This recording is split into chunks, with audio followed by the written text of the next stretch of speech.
हुजूर पाक सल्लल्लाहु ताला अलैहि वसल्लम मस्जिद नबवी में खुतबा दे रहे हैं और सहाबा जो अंदर बैठे और जुमा में जो लोग बाहर से आ रहे थे अभी, उसमें एक सहाबी अब्दुल्ला बिन रवाहा, मेरे आका ने यहाँ मिंबर से खुतबा देते हुए कहा बैठ जाओ।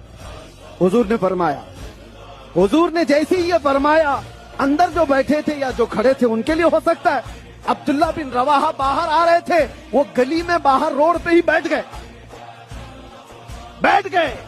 उनके कानों में नबी पाक की आवाज आई, वहीं बैठ गए और उसके बाद इस तरह से घिसते अपने पैरों को मस्जिद नबवी की तरफ आने लगे।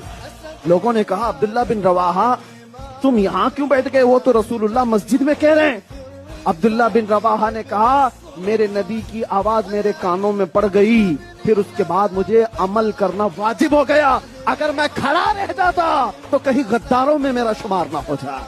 हुजूर पाक सल्लल्लाहु ताला अलैहि वसल्लम मस्जिद नबवी में खुतबा दे रहे हैं और सहाबा जो अंदर बैठे और जुमा में जो लोग बाहर से आ रहे थे अभी, उसमें एक सहाबी अब्दुल्ला बिन रवाहा, मेरे आका ने यहाँ मिंबर से खुतबा देते हुए कहा बैठ जाओ।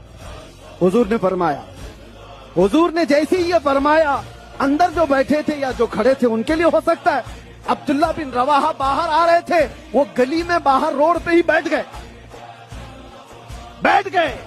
उनके कानों में नबी पाक की आवाज आई, वहीं बैठ गए और उसके बाद इस तरह से घिसते अपने पैरों को मस्जिद नबवी की तरफ आने लगे। लोगों ने कहा अब्दुल्ला बिन रवाहा तुम यहाँ क्यों बैठ गए, वो तो रसूलुल्लाह मस्जिद में कह रहे हैं। अब्दुल्ला बिन रवाहा ने कहा मेरे नबी की आवाज मेरे कानों में पड़ गई, फिर उसके बाद मुझे अमल करना वाजिब हो गया। अगर मैं खड़ा रह जाता तो कहीं गद्दारों में मेरा शुमार ना हो जाए।